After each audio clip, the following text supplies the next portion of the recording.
এই জলের রয়েছে জাদুকরী বৈশিষ্ট্য, যা জীবনের সকল পাপ মোচন করবে। তাই একে অপরকে বালতি ভরে ছুঁড়ে মারছেন পানি। কেউ ব্যবহার করছেন জলের পিস্তল, কেউ ব্যবহার করছেন বালতি, আবার রয়েছে জল কামানো। এতেই মুছে যাবে বছর জুড়ে অর্জিত সব পাপ, এমন বিশ্বাসে দিনব্যাপী পালন করা হয় জল উৎসব। আর্মেনিয়ার রাজধানীতে ভার্দাবার উৎসবের দিন এমন বিশাল জলের লড়াই উদযাপন করেন শত শত স্থানীয় এবং পর্যটকরা। এই ভার্দাবার আর্মেনিয়ার একটি উৎসব ও ছুটির দিন, যেখানে লোকজন একে অপরকে জলে ভিজিয়ে দেয়। বড়দের পাশাপাশি এই উৎসব বেশি উপভোগ করে শিশুরা। 6000 mAh ব্যাটারির one and only Power Master NextG N73। ভিডিওতে যে উৎসব দেখানো হচ্ছে এটি আর্মেনিয়ার রাজধানী ইয়েরেভানের কেন্দ্রীয় চত্বরে। উৎসবের দিনে বালতি এবং জলের পিস্তল নিয়ে জড়ো হয় বিভিন্ন বয়সের হাজারো মানুষ। তারপর শুরু হয় জল ছোড়াছড়ির উৎসব। জলের চাপ এতটাই বেশি থাকে যে কেউ কেউ এতে আহতও হন। আর এতে শুধু পরিচিতদের নয়, অপরিচিতদের গায়েও পানি ঢেলে দেওয়া রয়েছে অনুমতি।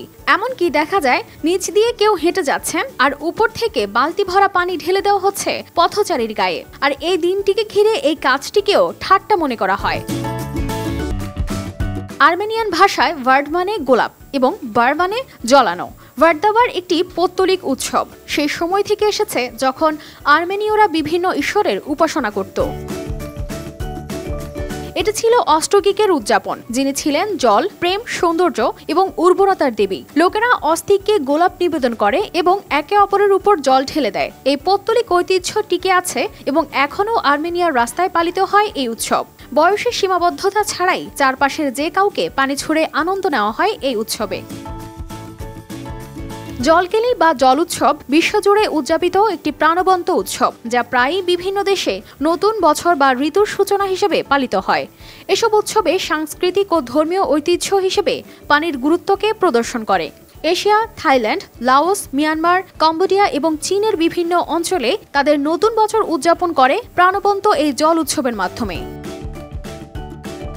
এই উৎসবগুলিতে আনন্দের সাথে পানি ছিটানো হয়, যা পরিশুদ্ধি এবং নবায়নের প্রতীক। দক্ষিণ পূর্ব এশিয়া এবং চীন ছাড়াও অন্যান্য দেশগুলিতেও তাদের নিজস্ব অনন্য জল থিমমুক্ত উদযাপন রয়েছে, যেমন ভারতের রঙের উৎসব হোলি এবং স্পেনের water battle. Kanis Fatema Shimu, RTV।